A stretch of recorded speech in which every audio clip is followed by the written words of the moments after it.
Just imagine, एक साधारण सी Kannada writer अचानक से international best seller English novel की राइटर बन जाए तो लोग उससे किस तरह के सवाल पूछना चाहेंगे। क्या उसकी ये सक्सेस सिर्फ उसके टैलेंट का रिजल्ट है या इसके पीछे कोई मिस्ट्री छुपी हुई है। जो पूरी पब्लिक उसको अक्यूज करती है, उसके ऊपर इल्जाम लगाती है अपनी मदर टंग को बिट्रे करने के लिए। Hello everyone, welcome back to my channel the literature room by Sonu. I am your mentor Sonu Rathod and I welcome you all in today's video with part first of our drama Broken Images written by Girish Karnad। Broken Images के इस part first में आज हम देखने वाले हैं मंजुला को मिली उस सडन सक्सेस के बारे में और लैंग्वेज के ऊपर हुई उस कंट्रोवर्सी के बारे में।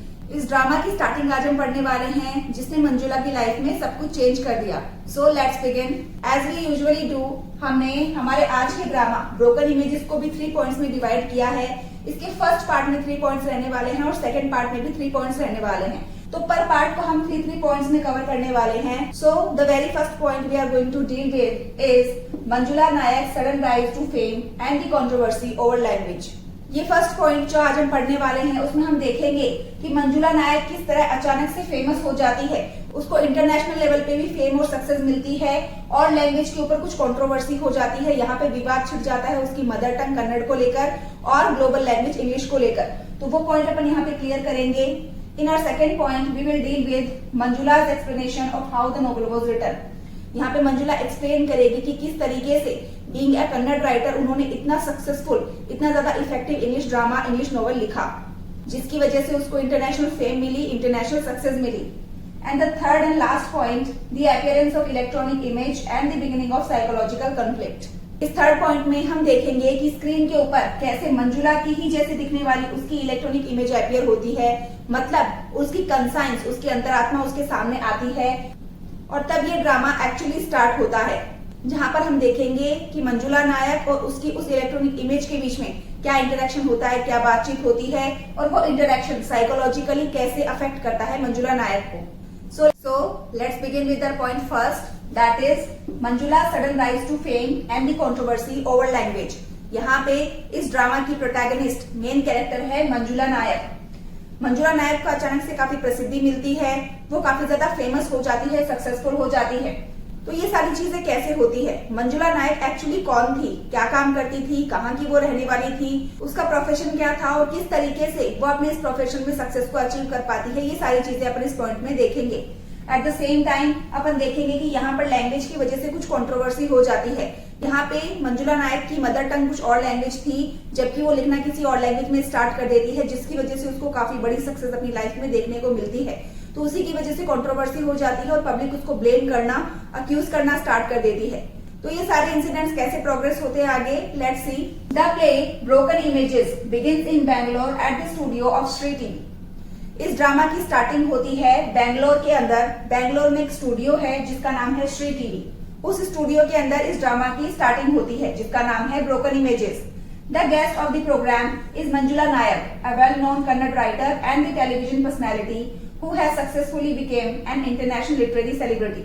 बैंगलोर में इस स्टूडियो के अंदर एक प्रोग्राम ऑर्गेनाइज किया गया है, प्रोग्राम चल रहा है जहां पे राइटर्स को बुलाया जाता है, राइटर्स को इंट्रोड्यूस करवाया जाता है, जो भी राइटर्स काफी ज्यादा फेमस हो गए हैं। तो यहाँ पे श्री टीवी नाम का जो स्टूडियो था, यहाँ पर भी एक प्रोग्राम चल रहा था ऐसा ही, जहां पर मंजुला नायक को चीफ गेस्ट के तौर पे बुलाया जाता है। मंजुला नायक जो कि काफी फेमस कन्नड़ राइटर थी, वो कन्नड़ लैंग्वेज के अंदर लिखा करती थी बेसिकली, और टेलीविजन पर्सनैलिटी भी थी। मतलब वो इतनी फेमस तो थी कि उनको टेलीविजन पे इनवाइट किया जा सके। वो फेमस कैसे हो गई उसी का रीजन अपन इस ड्रामा में देखने वाले हैं। तो वो बेसिकली कन्नड़ लैंग्वेज की राइटर थी, राइटिंग्स किया करती थी अपनी मदर टंग कन्नड़ लैंग्वेज के अंदर और काफी फेमस भी हो चुकी थी। अब इसीलिए उनको टेलीविजन के ऊपर एक सेलिब्रिटी या पर्सनैलिटी के तौर पे बुलाया गया था। यहाँ पर इनको बुलाने का रीजन था क्योंकि ये काफी ज्यादा फेमस हो चुकी थी, इंटरनेशनली इनको एक्नॉलेज किया जाने लग गया था, अंतरराष्ट्रीय ख्याति या सफलता इनको, पहचान इनको मिल गई थी एक सेलिब्रिटी के तौर पे। इसी वजह से इनको श्री टीवी नाम के स्टूडियो में as a chief guest interview के लिए बुलाया गया। The reason to invite her is the phenomenal success of her English novel the river has no memories. यहाँ पे इस स्टूडियो में इंटरव्यू के लिए मंजुला नायक को बुलाने का रीजन ये था कि इन्होंने एक नोवेल लिखा था इंग्लिश लैंग्वेज में। बीइंग अ कन्नड़ राइटर उन्होंने इंग्लिश लैंग्वेज के अंदर एक नोवेल लिखा, उस नोवेल का नाम है the river has no memories. और वो नॉवल इतना ज्यादा फेमस हो गया कि इंटरनेशनल एक्नॉलेजमेंट इनको मिलने लग गया, अंतर्राष्ट्रीय ख्याति और सफलता इनको मिलने लग गई। और उसी नॉवल की ग्रैंड सक्सेस को सेलिब्रेट करने के लिए, उस नॉवल के बारे में और ज्यादा जानकारी लेने के लिए उनको इस स्टूडियो में बुलाया गया था इंटरव्यू लेने के लिए।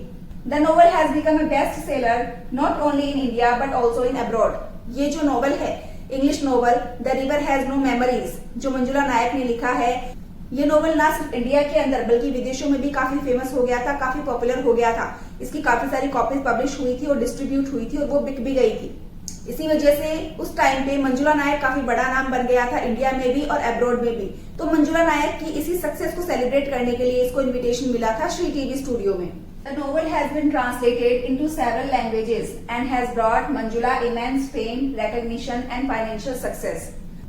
मंजुला ने जो इंग्लिश नॉवल लिखा था जिसका टाइटल था the river has no memories, उस नॉवल को काफी सारी अलग अलग लैंग्वेजेस में ट्रांसलेट किया गया और इसी नॉवल की वजह से मंजुला को इमेंस फेम, काफी ज्यादा स्टारडम मिला, उसको एक नई पहचान मिली, रिकॉग्निशन मिला और फाइनेंशियल सक्सेस भी मिली। मतलब इस नॉवल के अच्छी खासी कॉपीज बिकने की वजह से मंजुला की लाइफ में फाइनेंशियल स्टेबिलिटी भी आ गई थी, फाइनेंशियली भी काफी सपोर्ट मिला था। तो हर एंगल से मंजुला की लाइफ काफी ज्यादा सक्सेसफुल हो गई थी, हर तरह से स्टारडम को एंजॉय कर रही थी इसी English novel the river has no memories की वजह से। The audience sees a confident, smiling and self assured woman who appears to have achieved everything a writer could dream of. जब मंजुला उस स्टूडियो में बैठ के इंटरव्यू दे रही थी तो ऑडियंस देख पा रही थी कि उनके सामने मंजुला नायक के रूप में एक सबसे कॉन्फिडेंट, काफी आत्मविश्वासी, स्माइल करने वाली और अपने आप पे भरोसा रखने वाली औरत बैठी है, जिसने अपनी लाइफ में वो सब कुछ अचीव कर लिया है जिसको अचीव करने के बारे में कोई भी राइटर सपना देखता है। मतलब हर एक राइटर ये सपना देखता है कि उसकी कोई ना कोई बुक, कोई ना कोई उसका लिखा हुआ वर्क वो पब्लिश हो जाए, काफी ग्रैंड लेवल पे उसको सक्सेस मिले, पहचान मिले, रिकॉग्निशन मिले। और यही ड्रीम मंजुला नायक ने भी देखा था और फाइनली उसको ये सक्सेस मिल गई थी जिसका उसने सपना देखा था। तो लोगों के सामने मंजुला नायक काफी कॉन्फिडेंट, आत्मविश्वासी, स्माइल करने वाली और अपने ऊपर भरोसा रखने वाली औरत के तौर पे अपीयर हो रही थी, रिप्रेजेंट हो रही थी। However, her success has also created controversy. लेकिन मंजुला की इस सक्सेस के पीछे एक कंट्रोवर्सी भी क्रिएट होती है। लोग इस फैक्ट को एक्सेप्ट नहीं कर पाते, डाइजेस्ट नहीं कर पाते कि किस तरह एक नॉर्मल सी कन्नड़ राइटर जो हमेशा कन्नड़ लैंग्वेज में लिखा करती थी, अचानक से for the first time in her life उसने अटेम्प्ट किया इंग्लिश लैंग्वेज में लिखने का। इंग्लिश लैंग्वेज जो कि एक ग्लोबल लैंग्वेज है और वही नॉवल इतना ज्यादा सक्सेसफुल भी हो जाता है, फेमस भी हो जाता है। तो लोग इस फैक्ट को, ऑडियंस इस फैक्ट को एडजस्ट भी, डाइजेस्ट भी नहीं कर पा रहे थे at the same time. For years, she was known as a Kannada writer. Therefore, many people were surprised that her success came through an English novel than a Kannada one. काफी सालों तक मंजुला एक कन्नड़ राइटर के तौर पे ही famous थी। उन्होंने सिर्फ और सिर्फ अपनी मदर टंग कन्नड़ लैंग्वेज के अंदर ही राइटिंग करी थी। तो काफी सारे लोग इस फैक्ट को बिल्कुल भी डाइजेस्ट नहीं कर पा रहे थे। वो काफी सरप्राइज हो रहे थे इस फैक्ट को जान के कि इतने सालों बाद मंजुला को अगर सक्सेस भी मिली तो वो एक ग्लोबल लैंग्वेज, इंग्लिश लैंग्वेज के अंदर नॉवल लिखने की वजह से मिली, उस लैंग्वेज की वजह से नहीं मिली जिसके अंदर उसने अपनी पूरी लाइफ टाइम लिखा है, जो उसकी मदर टंग है, Kannada language.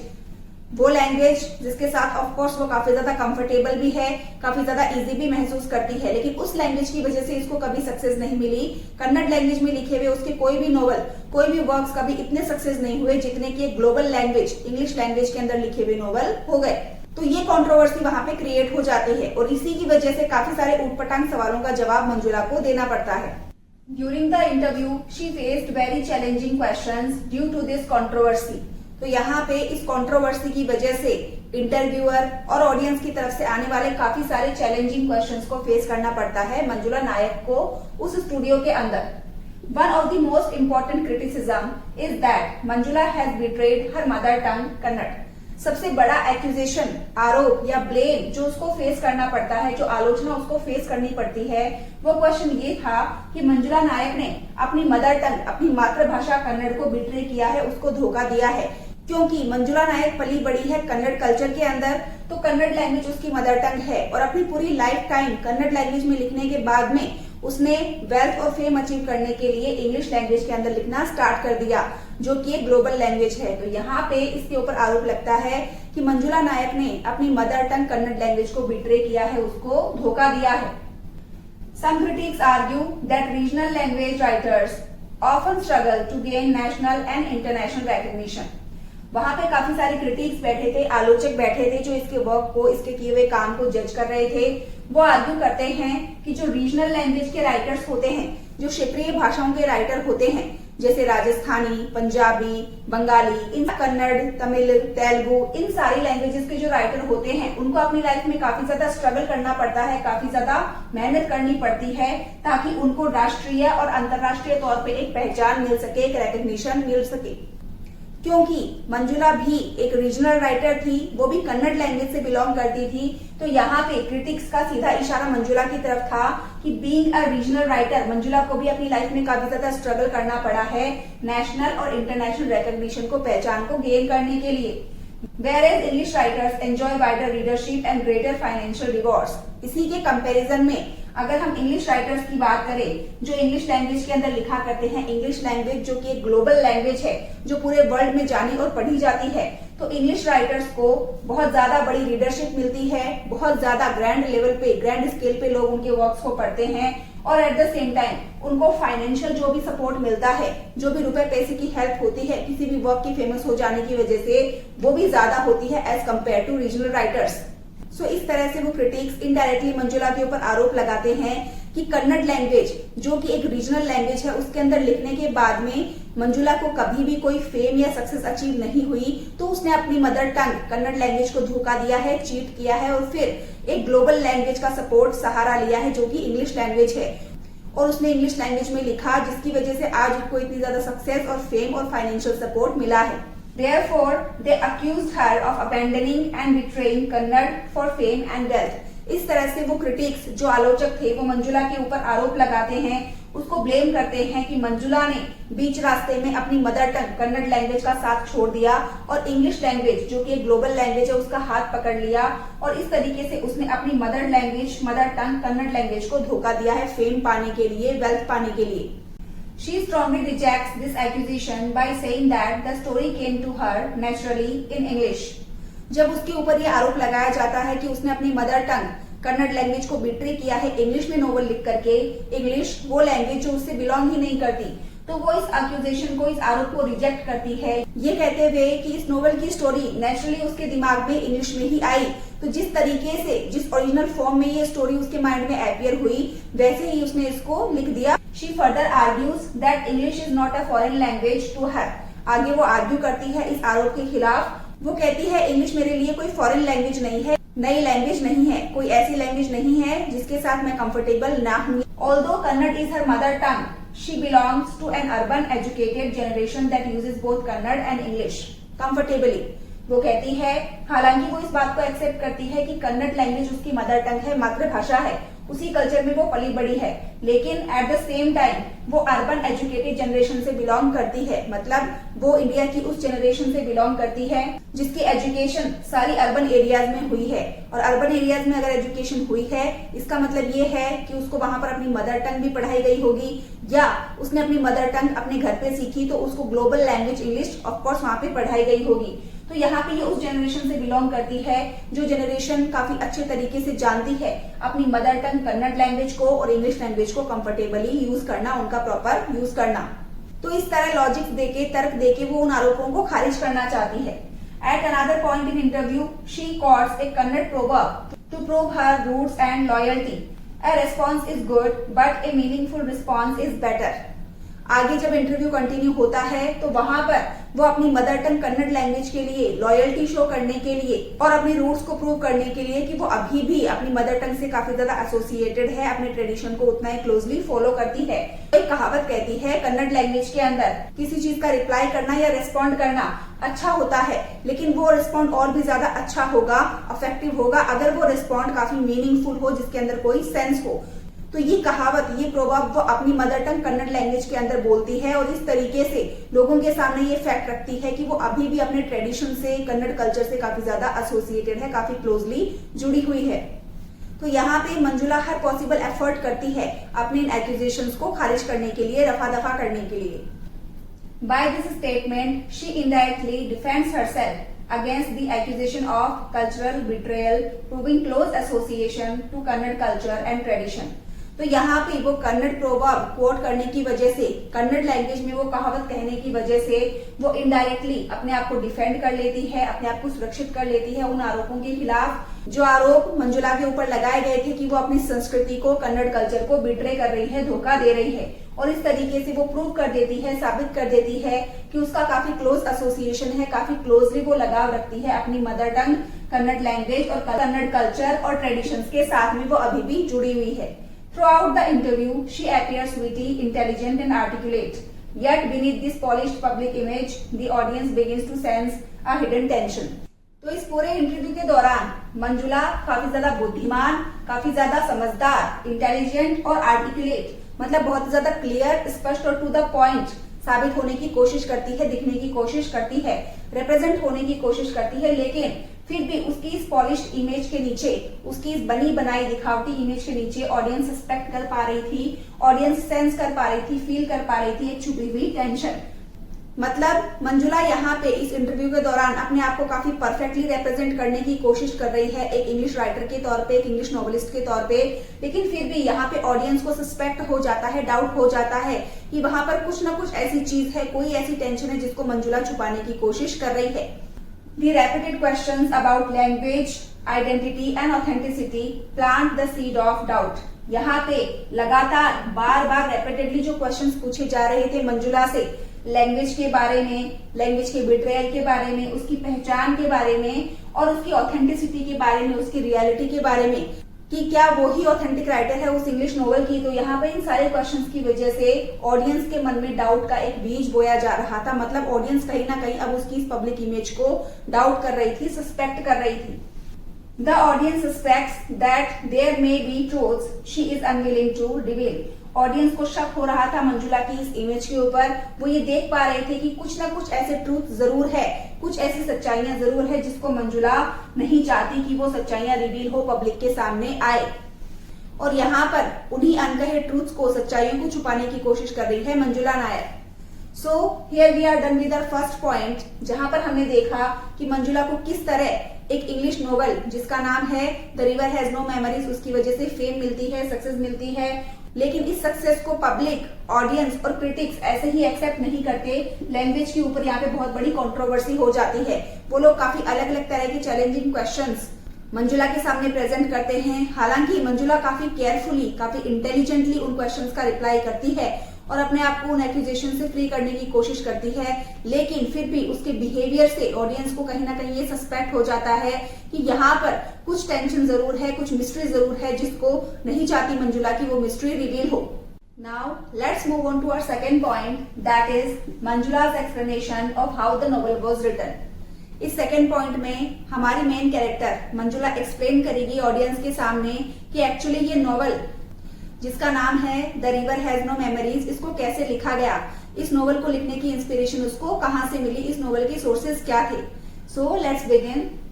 After discussing the literary success, the interviewer turns to the subject that lies at the heart of the novel, Manjula's younger sister Malini. तो यहाँ पे इंटरव्यूअर जो मंजुला का इंटरव्यू ले रहा था उस स्टूडियो के अंदर, उस इंटरव्यूअर ने सबसे पहले लिटरेरी सक्सेस से स्टार्ट किया कि मंजुला को ये जो सक्सेस मिली है, ये फेम मिली है, उससे रिलेटेड उसने क्वेश्चंस पूछे। अब वो इंटरव्यूअर उस सब्जेक्ट पे आ जाता है, उन टॉपिक्स पे आ जाता है जो इस नोवेल के लिखे जाने के लिए काफी ज्यादा इंपॉर्टेंट थे, काफी ज्यादा बेसिक थे। तो मंजुला की छोटी बहन मालिनी, तो यहाँ पर वो मालिनी के बारे में सवाल जवाब करना स्टार्ट कर देता है। Manjula tells audience that Malini suffered from a severe physical disability from childhood.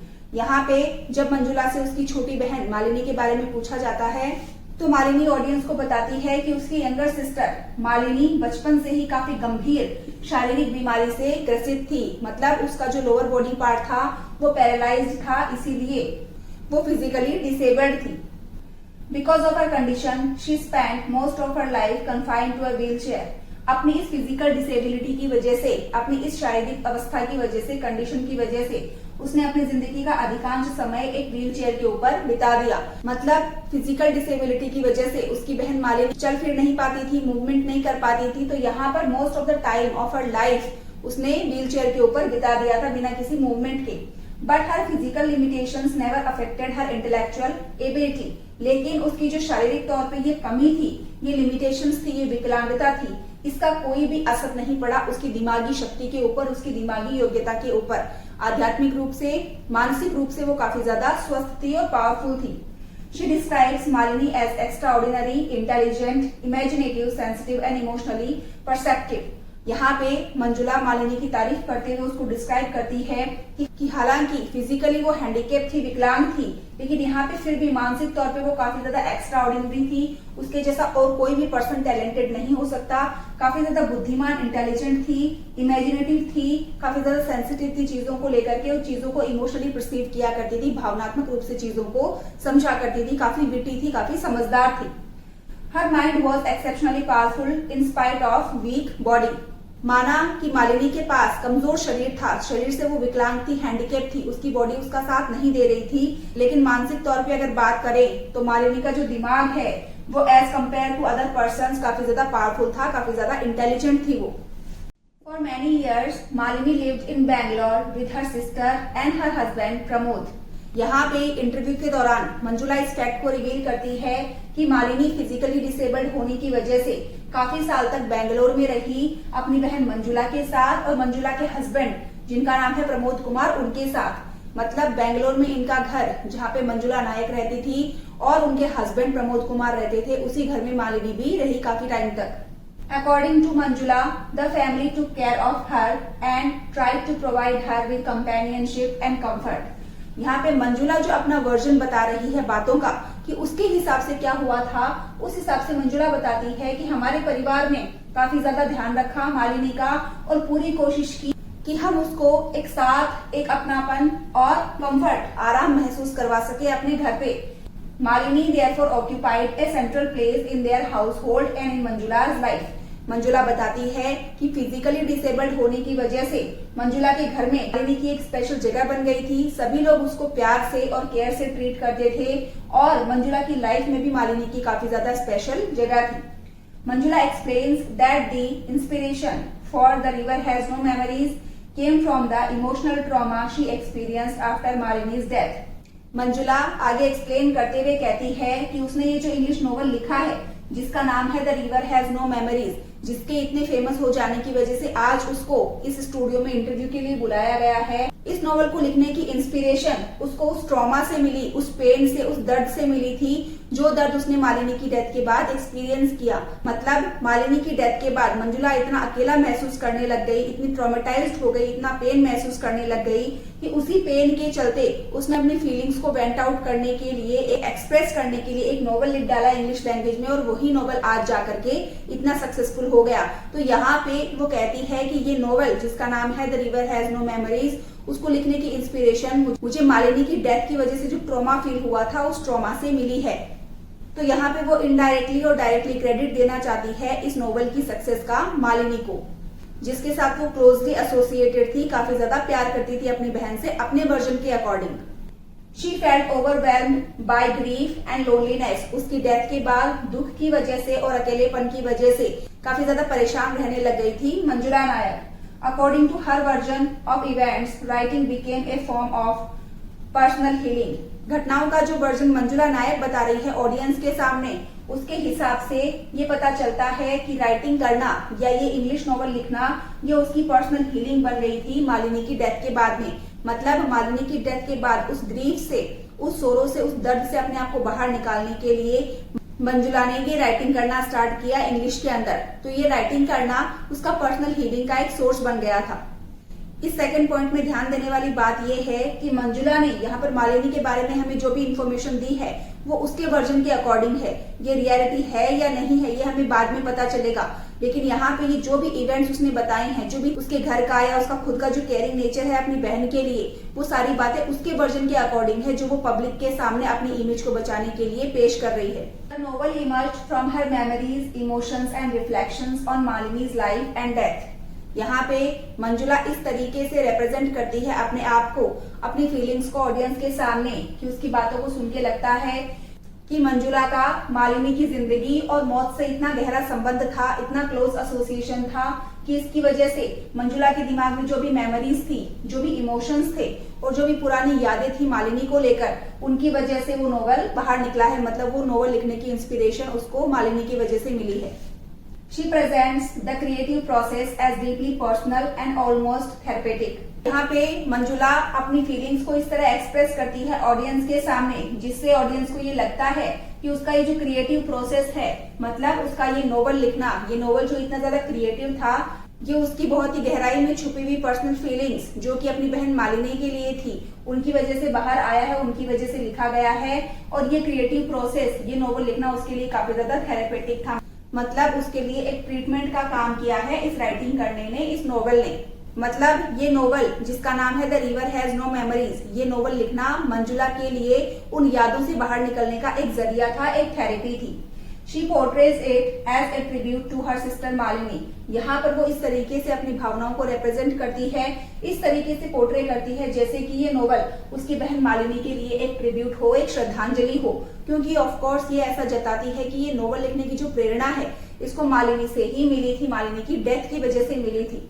At this stage, the audience feels sympathy for Manjula. इस स्टेज पे, इस मोमेंट पे ऑडियंस को मंजुला से काफी ज्यादा सिंपैथी, सहानुभूति महसूस होने लगती है। She appears to be a caring sister who transformed personal tragedy into a remarkable work of literature। यहाँ पे मंजुला इस तरीके से दिखाई जाती है, इस तरीके से साबित हो जाती है ऑडियंस की नजर में जैसे कि वो काफी ज्यादा केयरिंग सिस्टर थी, जिसने अपने पर्सनल लॉस को, अपनी पर्सनल ट्रेजेडी को एक बहुत ही फेमस वर्क ऑफ लिटरेचर का क्रिएट करने में लगा दिया। Everything she says seems sincere and convincing. यहाँ पर उसने अपनी बहन के बारे में और अपनी बहन से रिलेट करके उस नोवेल के बारे में जो कुछ भी कहा वो काफी ज्यादा सिंसियर लग रहा था, काफी ज्यादा कन्विंसिंग लग रहा था। लोग ना चाहते हुए भी उसकी बातों पे बिलीव कर रहे थे और उसके लिए सिंपैथी भी फील कर रहे थे। Manjula spends a great deal of time praising Malini's intelligence, creativity and emotional depth। तो इस इंटरव्यू के दौरान मंजुला काफी लंबे टाइम तक प्रेज करती है, तारीफ करती है कि उसकी बहन मालिनी कितनी ज्यादा इंटेलिजेंट थी, कितनी ज्यादा क्रिएटिव थी और उसके अंदर इमोशनल डेप्थ काफी ज्यादा थी, वो भावनात्मक रूप से काफी गहराई थी उसके अंदर। सारी चीजों को वो एक्सेप्ट करती है, डिक्लेयर करती है पूरी ऑडियंस के सामने। These details seem harmless at first, but they gradually make the audience wonder whether Manili's contribution to the novel may have been greater than Manjula is willing to admit। ये सारी details जो मालिनी के बारे में मंजुला ने पूरी ऑडियंस के सामने बताई है, उसकी जो तारीफ करी है, उसको जो इंस्पिरेशन माना है इस नोवेल के क्रिएशन का, ये सारी की सारी डिटेल्स हार्मलेस लग सकती है। हमें सरफेस लेवल पे ऐसा लग सकता है कि इन सारी बातों का कोई भी नुकसान यहाँ पे नहीं है, लेकिन धीरे धीरे ये सारी बातें ऑडियंस को ये सोचने पे मजबूर कर देती है कि शायद मालिनी का जो कंट्रीब्यूशन है, जो योगदान है इस नोवेल के पीछे, वो मंजुला से कहीं ज्यादा है, जिसको मंजुला खुल के एक्सेप्ट नहीं करना चाहती। यहाँ पर ऑडियंस सस्पेक्ट करने लग जाती है कि मंजुला का उतना कंट्रीब्यूशन नहीं है, उतना ज्यादा योगदान नहीं है इस नोवेल को लिखने में जितना ज्यादा मालिनी का है। लेकिन फिर भी मंजुला इनडायरेक्टली मालिनी को प्रेज कर रही है, लेकिन उस बात पे ऑडियंस का फोकस वो नहीं लेके जाना चाहती कि मालिनी का एक्चुअल कंट्रीब्यूशन इस नोवेल के अंदर क्या है। वो नहीं चाहती कि ये फैक्ट या ये ट्रूथ रिवील हो। Thus, while the interview appears straightforward on the surface, it quickly builds suspense। ऊपरी तौर पे ये इंटरव्यू काफी ज्यादा नॉर्मल लग रहा था, काफी ज्यादा स्ट्रेट फॉरवर्ड लग रहा था, जहाँ पे ऑडियंस और इंटरव्यूअर मंजुला से क्वेश्चंस कर रहे हैं और मंजुला उन क्वेश्चंस का सीधे तौर पे जवाब दे रही है। लेकिन फिर भी अंदर ही अंदर उसके एक्सप्रेशंस को देख के, उसके रिविलेशन को देख के ऑडियंस के मन में सस्पेंस बिल्ड हो जाता है, शक बनने लगता है। Beneath the story of grief and literary success lie a mystery that has not yet been revealed।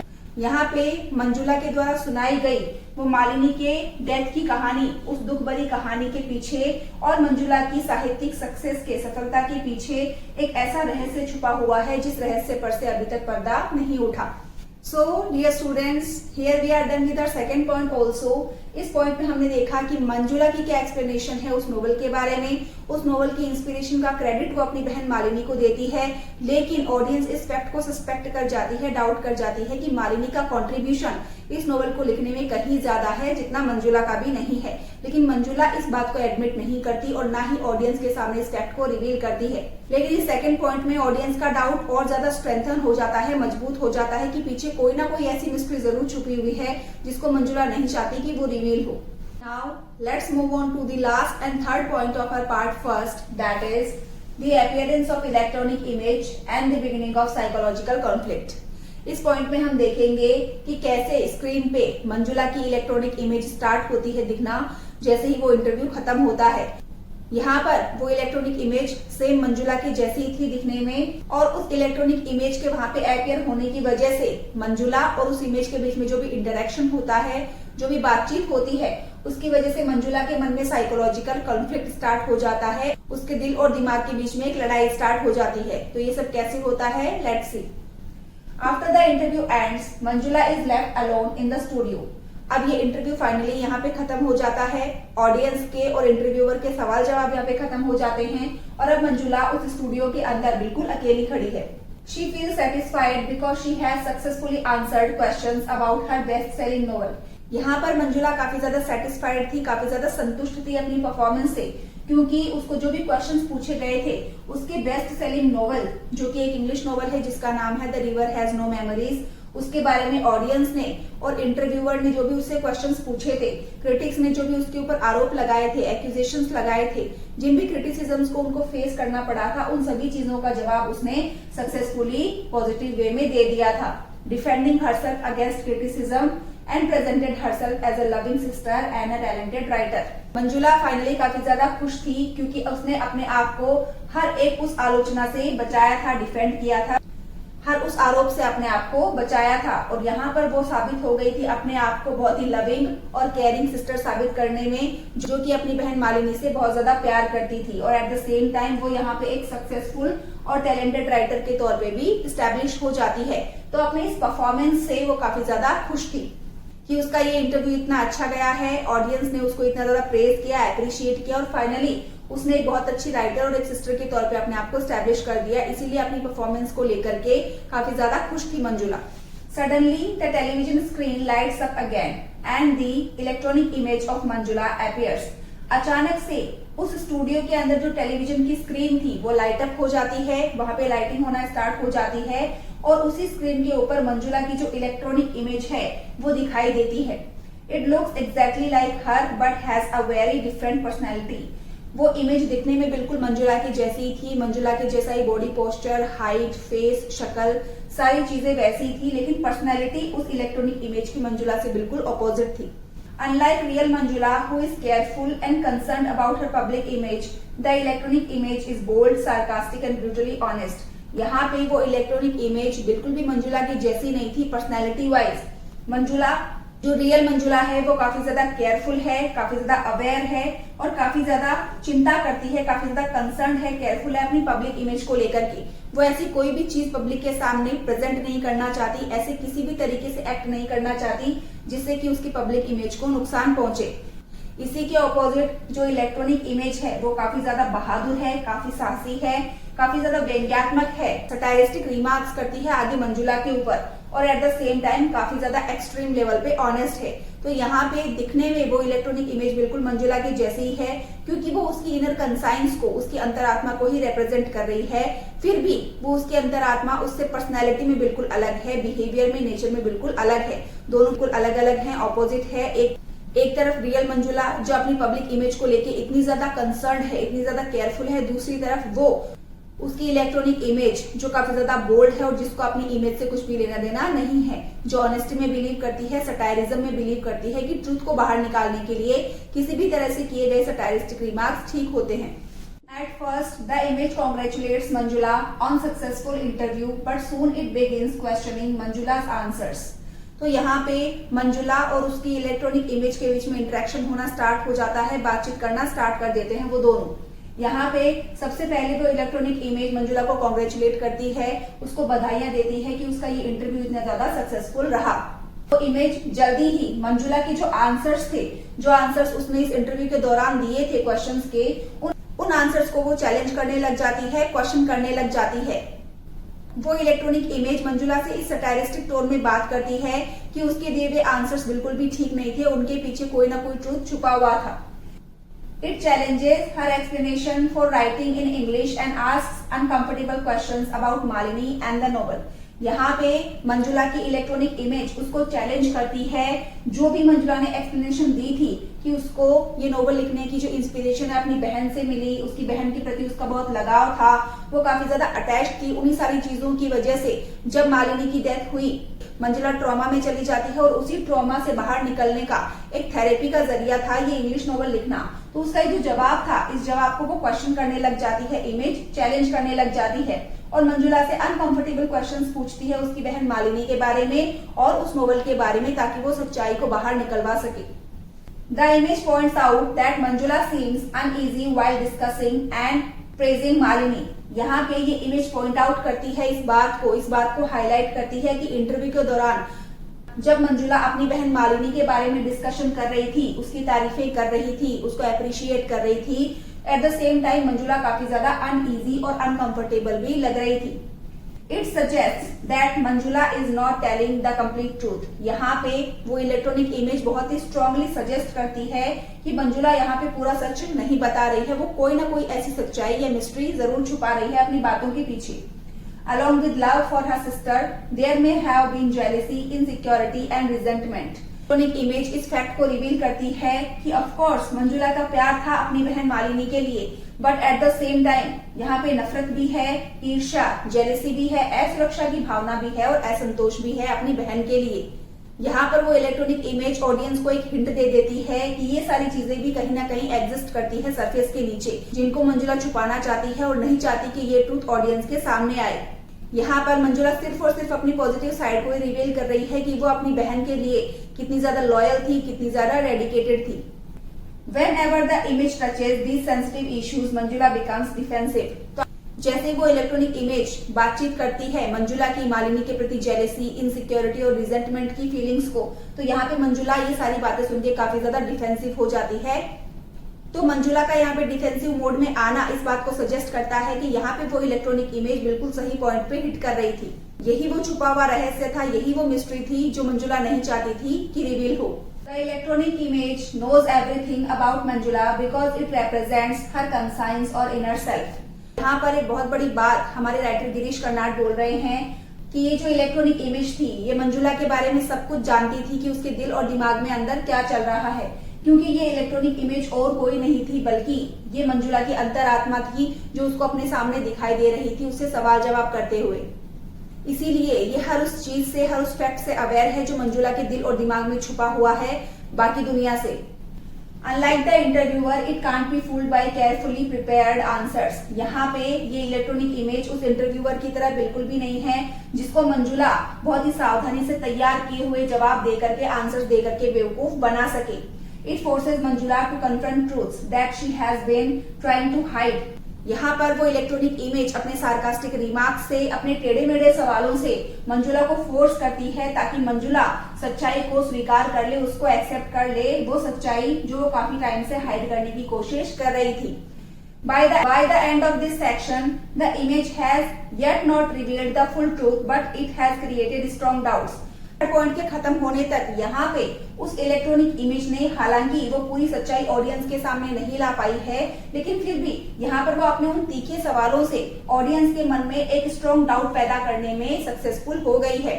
अब यहाँ पर उस इलेक्ट्रॉनिक इमेज और मंजुला के बीच में जो इंटरेक्शन हो रही है, उन बातों को सुनकर के, उन डायलॉग्स को सुनकर के ऑडियंस के मन में एक स्ट्रॉन्ग डाउट पैदा हो जाता है। वो डाउट है फॉलोइंग पॉइंट्स को लेके। Is Manjula really the author of the novel? सबसे पहले ऑडियंस डाउट करने लगती है कि क्या मंजुला ही इस इंग्लिश नोवेल जिसका नाम है the river has no memories, उसकी रियल ऑथर है, रियल राइटर है? Why does she become uncomfortable when Malini is discussed? Second doubt जो ऑडियंस के दिमाग में आता है वो ये है कि हालांकि मंजुला ने काफी लंबे टाइम तक मालिनी को प्रेज किया, तो मालिनी को डिस्कस किया गया इस स्टेज के ऊपर सवाल जवाबों के दौरान, तो यहाँ पर मंजुला मालिनी का नाम लेते ही अनकंफर्टेबल क्यों हो जाती है? और थर्ड डाउट था, is there a hidden secret behind her success? क्या मंजुला की इस सक्सेस के पीछे, इस सफलता के पीछे कोई छुपा हुआ रहस्य है जो अभी भी ऑडियंस के सामने नहीं आया?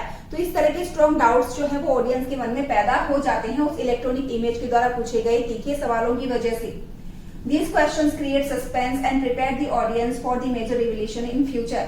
यहाँ पे इन क्वेश्चंस की वजह से ऑडियंस के मन में एक सस्पेंस, एक डाउट क्रिएट हो जाता है और यहाँ पे ऑडियंस प्रिपेयर हो जाती है कि फ्यूचर में इस ड्रामा के अंदर जरूर कोई रिविलेशन होने वाला है, जरूर कोई नया फैक्ट, कोई ट्रूथ हमारे सामने रिवील होने वाला है, अपीयर होने वाला है।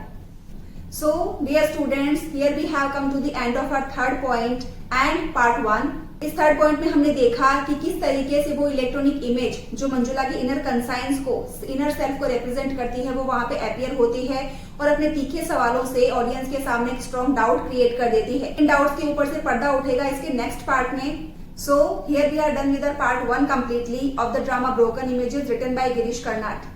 We will meet you in our next video with part 2 of the same drama. Till then, goodbye and have a nice day. And if you find this video helpful, don't forget to share, subscribe and like. Thank you very much.